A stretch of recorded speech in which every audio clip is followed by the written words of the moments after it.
അസ്സലാമു അലൈക്കും വറഹ്മത്തുള്ളാഹി വബറകാതുഹു. ബിസ്മില്ലാഹിർ റഹ്മാനിർ റഹീം. അൽഹംദുലില്ലാഹി റബ്ബിൽ ആലമീൻ വഅഫ്ളലുസ് സ്വലാത്തി വഅതമ്മുത് തസ്ലീമി അലാ സയ്യിദിനാ മുഹമ്മദിൻ വഅലാ ആലിഹി വസഹ്ബിഹി അജ്മഈൻ. അല്ലാഹുമ്മ അഖ്രിജ്നാ മിൻ ളുലുമാതിൽ വഹം വഅക്രിംനാ ബിനൂരിൽ ഫഹം വഫ്തഹ് അലൈനാ ബിമഅരിഫത്തിൽ ഇൽം വസഹ്ഹിൽ അഖ്ലാഖനാ ബിൽ ഹിൽം വജഅൽനാ മിമ്മൻ യസ്തമിഊനൽ ഖൗല ഫയത്തബിഊന അഹ്സന. പ്രിയപ്പെട്ട സത്യവിശ്വാസികളെ, 8ാമത്തെ ക്ലാസ്സിലാണ് നാം ഇപ്പോഴുള്ളത്. കഴിഞ്ഞ ക്ലാസ്സിൽ നമ്മൾ ചർച്ച ചെയ്തത് ദിവ്യബോധനത്തിൻ്റെ അഥവാ വഹയിൻ്റെ ആരംഭമാണ്. വഹയ് എല്ലാവർക്കും കൃത്യമായി ബോധ്യമാകുന്ന തരത്തിലാണ് അല്ലാഹു സുബ്ഹാനഹു വ തആല ഇറക്കിയത്. അതൊക്കെ നമ്മൾ കഴിഞ്ഞ ക്ലാസ്സിൽ ചർച്ച ചെയ്തു. വഹി ഇറങ്ങുന്നത് സ്വപ്നമല്ലെന്ന് മനസ്സിലാക്കാൻ മലക്ക് 3 തവണ നബി സല്ലല്ലാഹു അലൈഹി വസല്ലമ പ്രയാസപ്പെടുന്നതുവരെ കൂട്ടിപ്പിടിച്ചു. അതുപോലെ തന്നെ സ്വയം ചിന്തിച്ചുണ്ടാക്കുന്നതല്ലെന്ന് നമുക്ക് മനസ്സിലാക്കി തരാൻ ചരിത്രത്തിലെ പ്രബലമായ അഭിപ്രായ പ്രകാരം 6 മാസത്തോളം വഹി ഇറങ്ങാതിരിക്കുന്നുണ്ട്.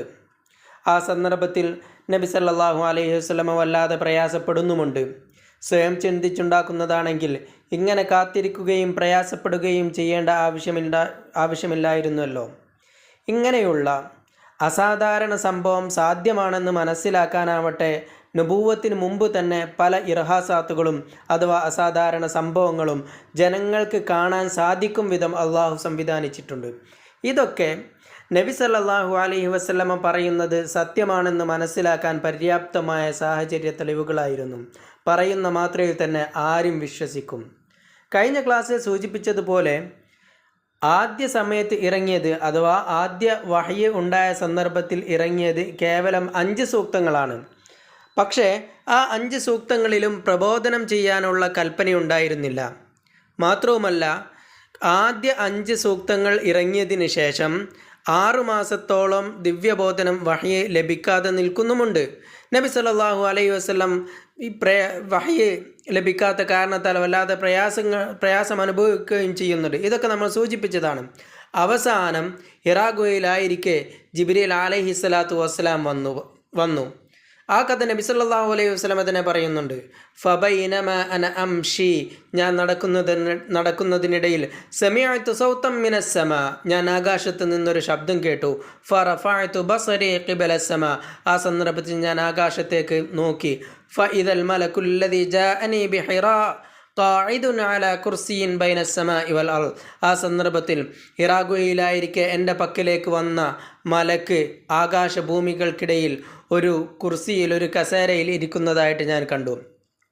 ഈ കാഴ്ച കണ്ട് നബി സല്ലല്ലാഹു അലൈഹി വസല്ലം പേടിക്കുകയും വിറക്കുകയും ആദ്യ തവണത്തേതുപോലെ തന്നെ ഖദീജ റളിയല്ലാഹു തആല അൻഹയുടെ അടുത്തേക്ക് ഓടി വരികയും ചെയ്തു.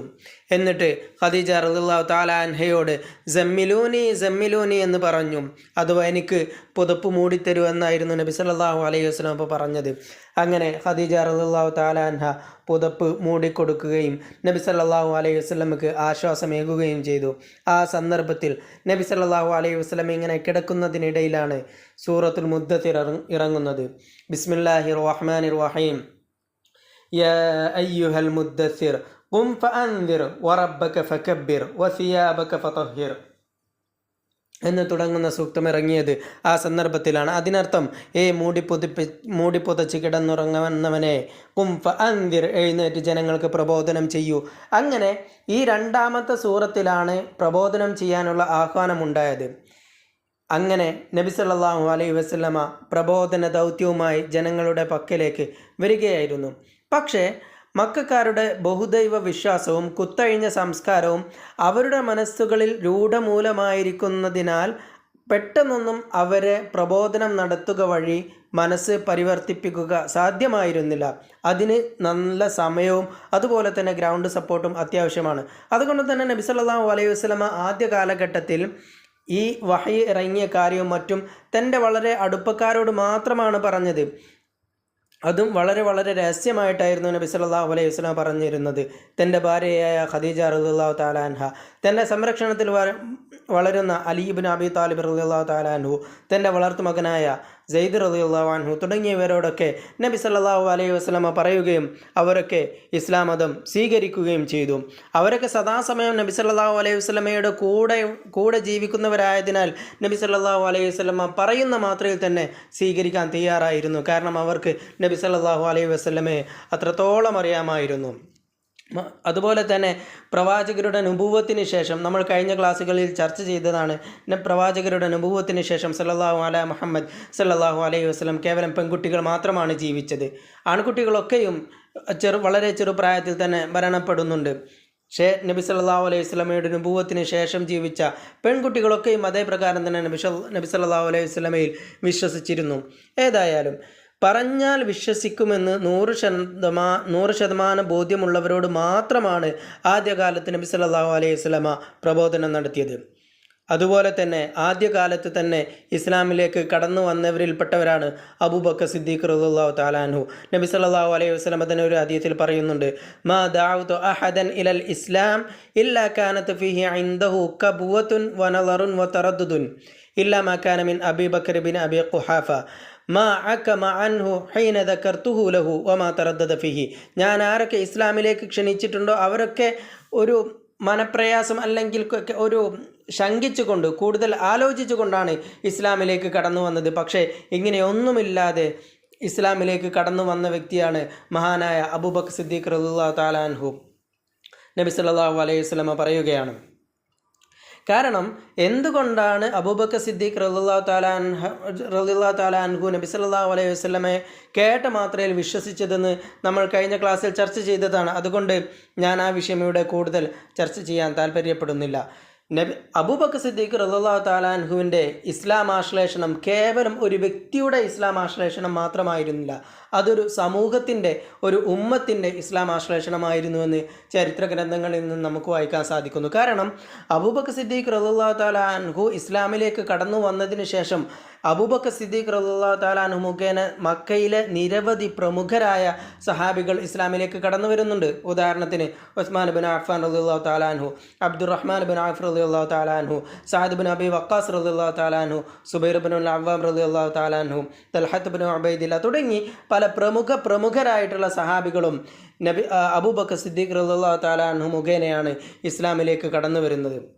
ഇങ്ങനെ ഏകദേശം 30ഓളം ആളുകൾ ഇസ്ലാമിലേക്ക് കടന്നു വന്ന സന്ദർഭത്തിൽ അവർക്ക് ഒത്തുചേരാൻ ഒരു വീട് ആവശ്യമായിരുന്നു. അതിന് മറ്റു ചില കാരണങ്ങളും പറയുന്നുണ്ട്. ഇവർ ഇസ്ലാമിലേക്ക് കടന്നു വന്നപ്പോൾ മക്കയിലെ മുഷ്രിക്കുകൾ ഇവരെ ആക്രമിക്കാൻ തുടങ്ങി. അതിൽ നിന്നുള്ള ഒരു മോചനവുമായിട്ട് അവർക്കൊരു വീട് ആവശ്യമായിരുന്നു. അങ്ങനെയാണ് അവർ അർഖം ബിൻ അബി അർഖമിൻ്റെ വീട്ടിൽ ഒത്തുചേർന്നത്. അവർ വളരെ രഹസ്യമായി കാര്യങ്ങളൊക്കെ പഠിക്കുകയും കാര്യങ്ങളൊക്കെ മനസ്സിലാക്കുകയും ഇസ്ലാമിൻ്റെ ബാലപാഠങ്ങൾ അഭ്യസിക്കുകയും ചെയ്തു. ഇങ്ങനെ രഹസ്യമായി നബി സല്ലല്ലാഹു അലൈഹി വസല്ലമയും കൂട്ടരും ഇസ്ലാം മതം മനസ്സിലാക്കുകയും പഠിക്കുകയും ചെയ്തുകൊണ്ടിരിക്കുന്ന സന്ദർഭത്തിലാണ് അല്ലാഹു സുബ്ഹാനഹു വ തആല വഅൻദിർ അശീറതകൽ അഖ്റബീൻ എന്ന സൂക്തം അവതരിപ്പിക്കുന്നത്. ഈ ആയത്ത് ഇറങ്ങിയത് ഞാൻ കഴിഞ്ഞ ക്ലാസ്സുകളിൽ സൂചിപ്പിച്ചതുപോലെ സൂറത്ത് ഷുആറയിലാണ്. ഷുആറയുടെ പ്രത്യേകത എന്താണ് എന്ന് ഞാൻ കഴിഞ്ഞ ക്ലാസ്സിൽ സൂചിപ്പിച്ചിട്ടുണ്ട്. മുൻ കഴിഞ്ഞ പ്രവാചകന്മാരുടെ ചരിത്രവും അവർ പ്രബോധന സമയത്ത് അനുഭവിച്ചിരുന്ന പീഡനങ്ങളുമാണ് ഈ സൂറത്തിൽ പ്രതിപാദിക്കുന്നത്. ആ ചരിത്രമൊക്കെ പറഞ്ഞു കൊടുത്ത് അവസാനമാണ് നബി സല്ലല്ലാഹു അലൈഹി വസല്ലമയോട് വഅൻദിർ അശീറതകൽ അഖ്റബീൻ എന്ന് പറയുന്നത്. കാരണം പ്രബോധന സമയത്ത് വലിയ പ്രയാസം അനുഭവിക്കേണ്ടി വരുമെന്നതിലേക്കുള്ള സൂചനയാണിത്. അതുപോലെ തന്നെ പ്രബോധന സമയത്ത് മനുഷ്യൻ അനുഭവിക്കുന്ന മനപ്രയാസങ്ങളെ സംബന്ധിച്ച് നമുക്ക് ഖുർആനിൻ്റെ വ്യത്യസ്ത സൂക്തങ്ങളിലൂടെ മനസ്സിലാക്കാൻ സാധിക്കും. നമ്മളിന്ന് വളരെയധികം ശ്രദ്ധയോടെ മനസ്സിലാക്കേണ്ട ചില വസ്തുതകളാണിത്. നമ്മൾ ജനങ്ങൾക്ക് നന്മ പറഞ്ഞു കൊടുക്കാൻ കൽപ്പിക്കപ്പെട്ടവരാണ്. ആരെങ്കിലും ഒരാൾ എന്തെങ്കിലും തിന്മ ചെയ്യുന്നത് കാണുകയാണെങ്കിൽ അവനെ അതിൽ നിന്ന് തടഞ്ഞ് അവനെ നന്മ ഉപദേശിച്ചു കൊടുക്കൽ നമ്മുടെ ബാധ്യതയാണ്. നമുക്ക് ചിലപ്പോൾ എങ്ങനെയാണത് പറയുക എന്ന് വല്ലാത്തൊരു മനപ്രയാസമുണ്ടാകും. പക്ഷെ അത് പറഞ്ഞിട്ട് കാര്യമില്ല, നമ്മളത് പറഞ്ഞു കൊടുത്തേ മതിയാകും. അത് എത്രത്തോളം നിർബന്ധമാണ് എന്ന് നമുക്ക് ബോധ്യമാക്കി തരുന്നതാണ് അള്ളാഹു സുബ്ഹാനഹു വ തആല മൂസ അലൈഹി സ്വലാത്തു വസ്സലാമിനോട് പറയുന്നത്. മൂസ അലൈഹി സ്വലാത്തു വസ്സലാമിനോട് അള്ളാഹു പറയുന്നു, ഇദ്ഹബ ഇലാ ഫിർഔന ഇന്നഹു തഗ, നിങ്ങളിരുവരും ഫറോവയുടെ അടുത്തേക്ക് പോവുക, അവൻ ധിക്കാരിയായി കഴിഞ്ഞിട്ടുണ്ട്. അപ്പോൾ മൂസ അലൈഹി സ്വലാത്തു വസ്സലാം തിരിച്ച് എന്നിട്ട് അള്ളാഹു സുബ്ഹാനഹു വ തആല തുടർന്ന് വീണ്ടും പറയുന്നു, ഫഖൂലാ ലഹു ഖൗലൻ ലയ്യിനൻ ലഅല്ലഹു യതദക്കറു ഔ യഖ്ഷ. നിങ്ങൾ ഇരുവരും അവരോട് മൃദുഭാഷണം നടത്തണം. വളരെ മാന്യമായിട്ട് അവരോട് നിങ്ങൾ കാര്യങ്ങളൊക്കെ പറഞ്ഞു കൊടുക്കണം. ലഅല്ലഹു യതദക്കറു ഔ യഖ്ഷ. അവൻ ഉപദേശം സ്വീകരിക്കുകയോ അല്ലെങ്കിൽ ഭയപ്പെടുകയോ ചെയ്തേക്കാം. നിങ്ങൾ ആലോചിച്ച് നോക്കണം, അള്ളാഹു സുബ്ഹാനഹു വ തആലക്ക് ഏറ്റവും വെറുപ്പുള്ള കാര്യമാണ് ഷിർക്ക്. ഇന്നല്ലാഹ ലാ യഗ്ഫിറു അൻ യുശ്റക ബിഹി വ യഗ്ഫിറു മാ ദൂന ദാലിക ലിമൻ യശാ. ഷിർക്കല്ലാത്ത മുഴുവൻ പാപങ്ങളും അള്ളാഹു സുബ്ഹാനഹു വ തആല പുറത്തു കൊടുക്കുമെന്ന് ഖുർആൻ പറഞ്ഞിട്ടുണ്ട്. അഥവാ അള്ളാഹുവിൽ പങ്കു ചേർക്കുക എന്ന് പറഞ്ഞാൽ വലിയ തെറ്റാണ്. ഫിർഔൻ ചെയ്തത് അള്ളാഹുവിൽ പങ്കു ചേർക്കല്ല. ഫഖാല അന റബ്ബുകുമുൽ അഅല, ഞാനാണ് വലിയ പടച്ചോൻ എന്ന് പറയാണ്. ഇത്രയും ഗുരുതരമായിട്ടുള്ള തെറ്റ് ചെയ്ത വ്യക്തിയാണ് ഫിർഔൻ. ഈ ഫിർഔനോട് ഉപദേശിക്കാൻ വിടുന്നത് ആവട്ടെ മഹാനായ മൂസ അലൈഹിസ്സലാത്തു വസ്സലാമിനെയാണ്. മൂസ അലൈഹിസ്സലാത്തു വസ്സലാം ഉലുൽ അസ്മുകളിൽപ്പെട്ട പ്രവാചകനാണ്. ആ മൂസ നബിയോട്, അത്രയും ഉന്നതിയിലുള്ള മൂസ അലൈഹിസ്സലാത്തു വസ്സലാമിനോട് ഇത്രയും നികൃഷ്ടനായ ഫിർഔനോട് ഉപദേശിക്കാൻ പറയുന്ന സന്ദർഭത്തിൽ അള്ളാഹു സുബ്ഹാനഹു വ തആല പറയുന്നത് ഖൗലൻ ലയ്യനൻ എന്നാണ്. വളരെ മൃദുവായിട്ട്, മാന്യമായിട്ട്, സൗമ്യമായിട്ട് അവർക്ക് കാര്യങ്ങൾ പറഞ്ഞു കൊടുക്കണമെന്നാണ്. ഇതൊക്കെ ഈ സൂക്തത്തിൽ നിന്നൊക്കെ നമുക്ക് പലതും പഠിക്കാനുണ്ട്. നമ്മൾ ആരോടെങ്കിലും എന്തെങ്കിലും ഉപദേശം നൽകുകയാണെങ്കിൽ വളരെ മാന്യമായി, സൗമ്യമായിട്ടാണ് നമ്മൾ അവർക്ക് പറഞ്ഞു കൊടുക്കേണ്ടത്. ഏതായാലും നമുക്ക് വിഷയത്തിലേക്ക് വരാം. ഇങ്ങനെ മൂസ അലൈഹി സ്വലാത്തു വസ്സലാമിനോട് പറഞ്ഞ സന്ദർഭത്തിൽ മൂസ അലൈഹി സ്വലാത്തു വസ്സലാം തിരിച്ചു ചോദിക്കുന്നുണ്ട്, ഖാല റബ്ബന ഇന്നനാ നഖാഫു അൻ യഫ്റുത അലൈനാ ഔ അൻ യത്ഗാ. നാദ, ഞങ്ങളോട് അവർ വിവേകശൂന്യമായി ധിക്കാരമായി ഞങ്ങളോട് പ്രവർത്തിക്കുമെന്ന് ഞങ്ങൾ ഭയക്കുന്നുവെന്ന് മൂസ അലൈഹി സ്വലാത്തു വസ്സലാം പറയുന്നുണ്ട്.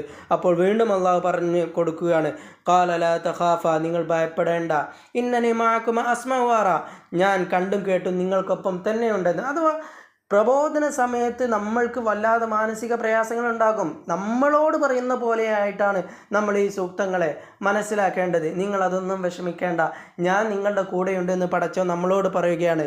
നമ്മുടെ ഉത്തരവാദിത്വം ജനങ്ങൾക്ക് നന്മ പറഞ്ഞു കൊടുക്കൽ മാത്രമാണ്.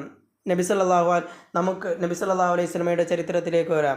നബി സല്ലല്ലാഹു അലൈഹി വസല്ലമക്ക് വഅൻദിർ അശീറതകൽ അഖ്റബീൻ, നിങ്ങളുടെ അടുത്ത കുടുംബത്തിന് പ്രബോധനം ചെയ്യുക എന്ന സൂക്തം ഇറങ്ങിയ സന്ദർഭത്തിൽ വല്ലാതെ പ്രയാസപ്പെടുന്നുണ്ട്. കാരണം നബി സല്ലല്ലാഹു അലൈഹി വസല്ലമക്ക് തൻ്റെ കുടുംബത്തെക്കുറിച്ച് നല്ല ധാരണ ഉണ്ട്. മാത്രവുമല്ല, തന്നിൽ അർപ്പിതമായിരിക്കുന്ന ഈ ഒരു പ്രബോധനം എന്ന ദൗത്യം വളരെ ശ്രദ്ധാപൂർവം നിർവഹിക്കേണ്ടതാണെന്നും നബി സല്ലല്ലാഹു അലൈഹി വസല്ലമക്ക് അറിയാം. അതുകൊണ്ടാണ് നബി സല്ലല്ലാഹു അലൈഹി വസല്ലം അത്രയും വിഷമിച്ചിരുന്നത്. ഏതായാലും പ്രസ്തുത സൂക്തം അവതരിപ്പിക്കപ്പെട്ട ശേഷം നബി സല്ലല്ലാഹു അലൈഹി വസല്ലമ ഏകദേശം 1 മാസത്തോളം വീട്ടിൽ വിഷമിച്ചിരുന്നുവെന്ന് ചില ഗ്രന്ഥങ്ങളിൽ നമുക്ക് മനസ്സിലാക്കാൻ സാധിക്കും. അൻസാബുൽ അഷ്റാഫ് എന്ന ഗ്രന്ഥത്തിൽ ബലാദുരി ഇമാം ഈ വിഷയം പറയുന്നുണ്ട്. അങ്ങനെ ആ സന്ദർഭത്തിൽ നബി സല്ലല്ലാഹു അലൈഹി വസല്ലം പുറത്തിറങ്ങാതിരിക്കുന്ന സന്ദർഭത്തിൽ നബി സല്ലല്ലാഹു അലൈഹി വസല്ലമയുടെ പിതൃ സഹോദരിമാരും അതുപോലെ തന്നെ എളാപ്പമാരുടെ ഭാര്യമാരുമൊക്കെ നബി സല്ലല്ലാഹു അലൈഹി വസല്ലമക്ക് അസുഖമാണെന്ന് തെറ്റിദ്ധരിച്ച് നബി സല്ലല്ലാഹു അലൈഹി വസല്ലമയെ സന്ദർശിക്കാൻ പോലും വരുന്നുണ്ട്. ഇത്രയും വലിയ മാനസിക പ്രയാസമായിരുന്നു നബി സല്ലല്ലാഹു അലൈഹി വസല്ലമ അനുഭവിച്ചിരുന്നത്. ഇതൊക്കെ നമുക്ക് വലിയ പാഠമാണ്. ഒന്നും സിമ്പിളായിട്ട് നടക്കുകയില്ല. നമ്മൾ പ്രയാസപ്പെട്ട് മാത്രമേ മറ്റുള്ളവർക്ക് നന്മ ഉപദേശിക്കാൻ നമുക്ക് സാധിക്കുകയുള്ളൂ. അപ്പോൾ നമ്മൾ ഉപദേശിക്കുന്ന സന്ദർഭത്തിൽ അങ്ങനെ പറഞ്ഞാൽ എന്നാണ്ടാവുക, എങ്ങനെയാണ് നമുക്കത് പറയാൻ സാധിക്കുക എന്നൊക്കെ ഉണ്ടാവുന്നത് സ്വാഭാവികം. പക്ഷേ മൂസ അലൈഹി സ്വലാത്തു വസ്സലാമിനോട് അള്ളാഹു പറഞ്ഞതുപോലെ നിങ്ങൾ പോയി മാന്യമായി നിങ്ങൾ പറഞ്ഞേ മതിയാകൂ. അള്ളാഹു നിങ്ങളോടൊപ്പം ഉണ്ടെന്ന് മൂസ അലൈഹി സ്വലാത്തു വസ്സലാമിനോട് പറഞ്ഞതുപോലെ അള്ളാഹു നമ്മളോടൊപ്പം ഉണ്ടെന്ന് നമ്മൾ മനസ്സിലാക്കണം. അങ്ങനെ നമ്മൾ നന്മ ഉപദേശിക്കാനായി സന്നദ്ധരാവണം. ഇങ്ങനെ നബി സല്ലല്ലാഹു അലൈഹി വസല്ലമ വീട്ടിലിങ്ങനെ ഇരിക്കുന്ന സന്ദർഭത്തിൽ നബി സല്ലല്ലാഹു അലൈഹി വസല്ലമയുടെ അമ്മായിമാർക്ക് യഥാർത്ഥ കാരണം എന്താണെന്ന് മനസ്സിലായി. അഥവാ ഈ ഒരു പ്രബോധന ദൗത്യം ഏൽപ്പിക്കപ്പെട്ടതാണ് പ്രവാചകർ ഇത്രയധികം അസ്വസ്ഥതയുണ്ടാവാൻ, അല്ലെങ്കിൽ അതെങ്ങനെ നിർവഹിക്കുമെന്ന കാര്യത്തിലാണ് ഇങ്ങനെ വിഷമിച്ചിരിക്കുന്നത് എന്ന് മനസ്സിലാക്കി. അപ്പോൾ അവരൊക്കെ നബി സല്ലല്ലാഹു അലൈഹി വസല്ലമയെ പ്രോത്സാഹിപ്പിക്കുകയാണ് ചെയ്തത്. അപ്പോൾ തന്നെ അവർ പറയുന്നുണ്ട്, അബൂലഹബിനെ ഒരിക്കലും വിളിക്കേണ്ടതില്ല, അവരോട് പറയുന്നത് ശ്രദ്ധിക്കണമെന്ന് പറയുന്നുണ്ട്. കാരണം അബൂലഹബ് തുടക്കം മുതൽ തന്നെ ഇസ്ലാമിനോട് വളരെ പരുക്കൻ സ്വഭാവമാണ് സ്വീകരിച്ചത്. ഇതൊക്കെ അൻസാബുൽ അഷ്റാഫ് എന്ന ആ ഒരു ഗ്രന്ഥത്തിൽ നമുക്ക് വായിക്കാൻ സാധിക്കും. അങ്ങനെ നബി സല്ലല്ലാഹു അലൈഹി വസല്ലമ ഈ ഒരു കാര്യം അവരോട് പറയുവാനായി ഒരു സദ്യക്ക് അവരെ ക്ഷണിച്ചു. ഇവിടെ നമുക്ക് വലിയ പാടുണ്ട്. നമ്മൾ ആരെങ്കിലും എന്തെങ്കിലും നന്മ ഉപദേശിക്കാൻ താല്പര്യപ്പെടുന്നുണ്ടെങ്കിൽ ആദ്യം അവർക്ക് എന്തെങ്കിലും ഒരു നന്മ ചെയ്യണം, അവരോട് നല്ല നിലയിൽ വർത്തിക്കണം, അവർക്കൊരു താങ്ങായി തണലായി നമ്മൾ കൂടെ ഉണ്ടാവണം. അവരോട് മാത്രമല്ല അവരോട് വളരെ സൗമ്യമായിട്ട് നമ്മൾ പെരുമാറണം. ഇങ്ങനെയൊക്കെ ഉണ്ടാകുമ്പോൾ മാത്രമേ അവർക്ക് നമ്മളോടൊരു ഇഷ്ടം ഉണ്ടാവുകയും നമ്മൾ പറഞ്ഞത് സ്വീകരിക്കാനുള്ളൊരു സന്മനസ് അവർക്കുണ്ടാവുകയും ചെയ്യുകയുള്ളൂ. ഏതായാലും നമുക്ക് ചരിത്രത്തിലേക്ക് തന്നെ വരാം. നബി സല്ലല്ലാഹു അലൈഹി വസല്ലമ ഒരുക്കിയ ഭക്ഷണം കഴിക്കുന്നതിനിടെയും അവിടെ മോജിസത്ത് വെളിവായിരുന്നു. എന്തായിരുന്നു എന്ന് വെച്ചാൽ, അവർക്ക് നബി സല്ലല്ലാഹു അലൈഹി വസല്ലം കേവലം ഒരു മുദ്ദ് ഭക്ഷണം മാത്രമാണ് തയ്യാറാക്കിയത്. ഒരു മുദ്ദ് ഭക്ഷണം എന്ന് പറഞ്ഞാൽ വളരെ കുറഞ്ഞ ഒരു ഭക്ഷണമാണ്. ഫസനഅ ലഹും മുദ്ദൻ മിൻ തആമിൻ ഫഅകലു ഹത്താ ശബിഉ വബഖിയ തആമു കമാ ഹുവ കഅന്നഹു ലം യുമസ്സ.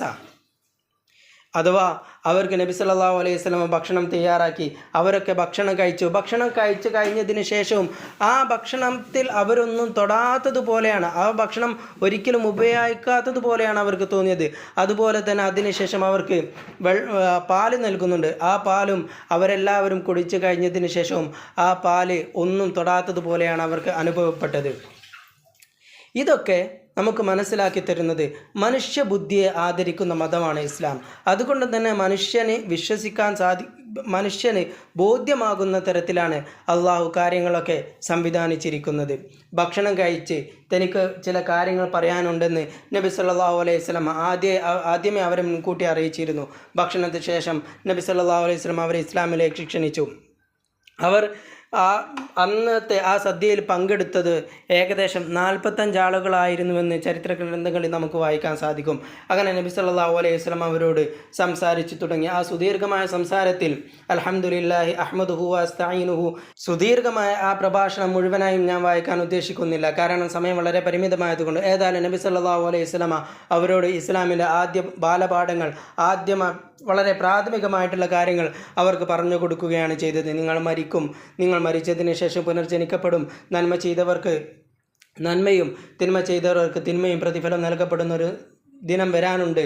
സ്വർഗം ലഭിക്കും, നരകം ലഭിക്കും, അങ്ങനെ തുടങ്ങി ഇസ്ലാമിന് വളരെ ഫണ്ടമെൻ്റലായിട്ടുള്ള കാര്യങ്ങളാണ് അവർക്ക് പറഞ്ഞു കൊടുക്കുന്നത്. ഈ ഒരു വിരുന്നിലേക്ക് അബൂലഹബിന് വിളിക്കരുത് എന്ന് അമ്മായിമാർ പറഞ്ഞിരുന്നുവല്ലോ. പക്ഷേ അബൂലഹബ് ഇത് കണ്ട് ഈ ഒരു സംഭവം അറിഞ്ഞ് ആ സദ്യക്ക് വന്നിരുന്നുവെന്ന് ചരിത്ര ഗ്രന്ഥങ്ങൾ നമുക്ക് മനസ്സിലാക്കാൻ സാധിക്കും. അവർ എന്താണോ എക്സ്പെക്റ്റ് ചെയ്തത് അത് തന്നെ അവിടെ സംഭവിക്കുകയും ചെയ്തു. അബൂലഹബ് ഈ സന്ദർഭത്തിൽ വളരെ മോശമായ രീതിയിൽ പ്രതികരിക്കുന്നുണ്ട്. അതൊന്നും ഞാനിവിടെ പറയാൻ ഉദ്ദേശിക്കുന്നില്ല. ഏതായാലും നമ്മുടെ നാവുകൾ അത്തരം കാര്യങ്ങളൊക്കെ പറയുന്നത് ഒഴിവാക്കുന്നതാണ് നല്ലത്. ഏതായാലും ആ സന്ദർഭത്തിൽ നബി സല്ലല്ലാഹു അലൈഹി വസല്ലമയുടെ അമ്മായിയായിരുന്ന സഫിയ ബിൻത് അബ്ദുൽ മുത്തലിബ് പറഞ്ഞ ചില വാചകങ്ങൾ വളരെ പ്രശസ്തമാണ്. ഫവല്ലാഹി മാ സാലൽ ഉലമാഉ യുഖ്ബിറൂൻ അന്നഹു യഖ്റുജു മിൻ ളിഇ അബ്ദുൽ മുത്തലിബ് നബിയ്യൻ അബ്ദുൽ മുത്തലിബ് നബിയുൻ, അബ്ദുൽ മുത്തലിബിൻ്റെ അബ്ദുൽ മുത്തലിബിൽ നിന്ന് ഒരു നബി വരുമെന്ന് ഉലമ എന്ന് ഇവിടെ പറയുന്നത് ജൂത പുരോഹിതന്മാരാണ്. ജൂത പുരോഹിതന്മാർ പറയുന്നത് കേട്ടിട്ടുണ്ടെന്ന് സഫിയ ബിൻത് അബ്ദുൽ മുത്തലിബ് അവിടെ പറയുന്നുണ്ട്. അഥവാ ആ സന്ദർഭത്തിൽ പ്രതികരിക്കാൻ തയ്യാറായത് അവിടെയുള്ള ഒരു സ്ത്രീയായിരുന്നു. ഈ ഇസ്ലാമിൻ്റെ പുരോഗതിയിൽ സ്ത്രീയും പുരുഷനും സമാനമായ പങ്ക് വഹിച്ചിട്ടുണ്ടെന്ന് ഇത്തരത്തിലുള്ള പല ചരിത്ര സംഭവങ്ങളിൽ നിന്നും നമുക്ക് മനസ്സിലാക്കാൻ സാധിക്കും. ഏതായാലും ആ ഒരു സദ്യയും നബി സല്ലല്ലാഹു അലൈഹി വസല്ലമയുടെ പ്രബോധനമൊക്കെ അവിടെ അവസാനിച്ചു. തുടർന്ന് ഈ ഒരു സാഹചര്യങ്ങൾ നബി സല്ലല്ലാഹു അലൈഹി വസല്ലമക്ക് കൂടുതൽ ഉന്മേഷം നൽകുന്നുണ്ട് എന്നത് മറ്റൊരു വസ്തുതയാണ്. ഏതായാലും കുറച്ച് കഴിഞ്ഞ് നബി സല്ലല്ലാഹു അലൈഹി വസല്ലമ ജനങ്ങളെ മുഴുവനും വിളിച്ചുകൂട്ടി സഫ കുന്നിലേക്ക് എല്ലാവരെയും വിളിച്ചുകൂട്ടി നബി സല്ലല്ലാഹു അലൈഹി വസല്ലമ ഇസ്ലാമിൻ്റെ കാര്യം തന്നെ വീണ്ടും അവരോട് പറയുന്നുണ്ട്. ഈ സഫ കുന്നിലേക്ക് വിളിച്ച് വരുത്തി ഇങ്ങനെ പറയുന്നത് അന്നത്തെ അറബികൾക്കിടയിലുള്ള ഒരു ആശയവിനിമയ രീതിയായിരുന്നു എന്നാണ് നമുക്ക് മനസ്സിലാക്കാൻ സാധിക്കുന്നത്. കാരണം കഴിഞ്ഞ ക്ലാസ്സുകളിൽ സൂചിപ്പിച്ചതുപോലെ ഹിൽഫുൽ ഫുളൂലിൻ്റെ സന്ദർഭത്തിലും ഇതേ രീതിയാണ് അവർ സ്വീകരിക്കുന്നത്. ഏതായാലും അവിടെ എല്ലാവരെയും വിളിച്ചുകൂട്ടിയും നബി സല്ലല്ലാഹു അലൈഹി വസല്ലം പറയുന്ന രസകരമായിട്ടുള്ള ചില വാചകങ്ങളുണ്ട്. അറഅയ്തുകും ലൗ അഖ്ബർതുകും അന്ന ഖൈലൻ ബിൽ വാദി തുരീദു അൻ തുഗീറ അലൈക്കും അകുൻതും മുസദ്ദിഖീ, ഞാൻ നിങ്ങളോട് ഇതിൻ്റെ തൊട്ടപ്പുറത്ത് നിന്നൊരു സൈന്യം നിങ്ങളെ ആക്രമിക്കാൻ വരുന്നു എന്ന് പറഞ്ഞാൽ നിങ്ങൾ എന്നെ വിശ്വസിക്കുമോ? അപ്പോൾ അവർ പറയുന്നു, ഫഖാലു നഅം മാ ജറബ്നാ അലൈക ഇല്ലാ സിദ്ഖ, താങ്കൾ സത്യമല്ലാതെ ഇതുവരെ പറഞ്ഞിട്ടില്ല, അതുകൊണ്ട് ഞങ്ങൾ വിശ്വസിക്കും. അങ്ങനെയാണ് പറയുന്നത്. ഖാൽ ഫഇന്നി നദീറുൽ ലക്കും ബൈന യദൈ അദാബിൻ ഷദീദ്, അവിടെയും ഞാൻ നിങ്ങളിലേക്ക് നിയോഗിക്കപ്പെട്ട ഒരു പ്രവാചകനാണെന്ന് നബി സല്ലല്ലാഹു അലൈഹി വസല്ലം പറയുന്നുണ്ട്. അവിടെയും അബൂലഹബ് നബി സല്ലല്ലാഹു അലൈഹി വസല്ലമയെ അധിക്ഷേപിച്ച് പല കാര്യങ്ങളും പറയുന്നുണ്ട്. അങ്ങനെ അധിക്ഷേപിച്ച് നടക്കുന്ന സന്ദർഭത്തിൽ അഥവാ നബി സല്ലല്ലാഹു അലൈഹി വസല്ലമയെ എതിര് പ്രവർത്തിച്ച് നടക്കുന്ന സന്ദർഭത്തിൽ അങ്ങനെ ചെയ്തതിൻ്റെ പേരിലാണ് തബ്ബത് യദാ അബീ ലഹബിൻ വതബ് എന്ന സൂക്തം അവതരിക്കുന്നത്. ഈ സൂക്തത്തിൽ അബൂലഹബിനെയും അതുപോലെ തന്നെ അബൂലഹബിൻ്റെ ഭാര്യയെയും അള്ളാഹു സുബ്ഹാനഹു വ തആല ശപിക്കുകയാണ്. ഈ ഒരു സൂക്തം ഇറങ്ങിയ സന്ദർഭത്തിൽ അബൂലഹബിൻ്റെ ഭാര്യയിൽ നിന്നുണ്ടായ പ്രതികരണവും മറ്റും ഇൻഷാ അല്ലാഹ് രസകരമായിട്ടുള്ള ചില സംഭവങ്ങൾ നടന്നിട്ടുണ്ട്. അത് നമുക്ക് ഇൻഷാ അല്ലാഹ് ഇന്നത്തെ നമ്മുടെ സമയം അവസാനിച്ചിരിക്കുന്ന അടുത്ത ക്ലാസ് നമുക്ക് ആ വിഷയങ്ങൾ ചർച്ച ചെയ്യാം. അള്ളാഹു നാം ഈ പറഞ്ഞതും കേട്ടതൊക്കെ ഒരു സാലിഹായ അമലായി സ്വീകരിക്കുമാറാവട്ടെ. വാഖിറു ദഅവതി അനിൽ ഹംദുലില്ലാഹി റബ്ബിൽ ആലമീൻ. അസ്സലാമു അലൈക്കും വറഹ്മത്തുള്ളാഹി വബറകാതുഹു.